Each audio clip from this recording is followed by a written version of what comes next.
Anything that you're going to get asked a lot, try and have some idea of how you might answer it.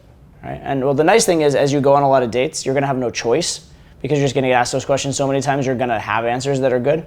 So if someone says, "What do you do for a living?" You go, "Doctor." It's like, okay, well, conversation dead, unless she has specific questions about being a doctor or something. What do you do for a living? I'm not saying this is even like the best answer for this one, but what do you do for a living? I help people when they're most in need, right? Something like that, right?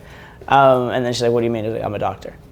All right, so it's an interesting perspective, an interesting philosophy on it, and it begs the second question, right? And so you got her to ask 2 questions instead of 1 for the same information.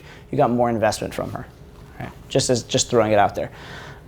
So if you can be a little bit vague and keep her asking questions, it's better than if you just close the conversational loop. You want to have a vibe where it's like, it really makes sense for us to hang out, and it would be really cool if we hang out, and the phone number is just an afterthought. Phone number is just a way to facilitate that, but it's grown out of the good vibe that we had and grown out of the connection we had. Make sense? Instead of like me trying to like take something, like take. Yeah, and so different ways you can do that. The best one and the one that you should focus on the most is evaluating the girl a bit more, right? A little more qualifying, getting her to qualify herself, flat out even asking for, what's cool about her if it's on for that, if it's on to that level, those kind of things. Just being a little bit discerning or judgmental about like, are you really the right girl for me?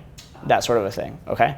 So that's number 1, is adding that. The other thing that you can do, and again, it's hard in this case because she's in a rush, so in this case I wouldn't do it, but I have a feeling you don't do it in other sets either, is to stay a minute or 2 after getting the number and have like a little bit of a conversation after the point that you've realized that you like each other and you've kind of agreed to it. Because every bit of interaction you have after the number is you guys interacting as people who know and like each other.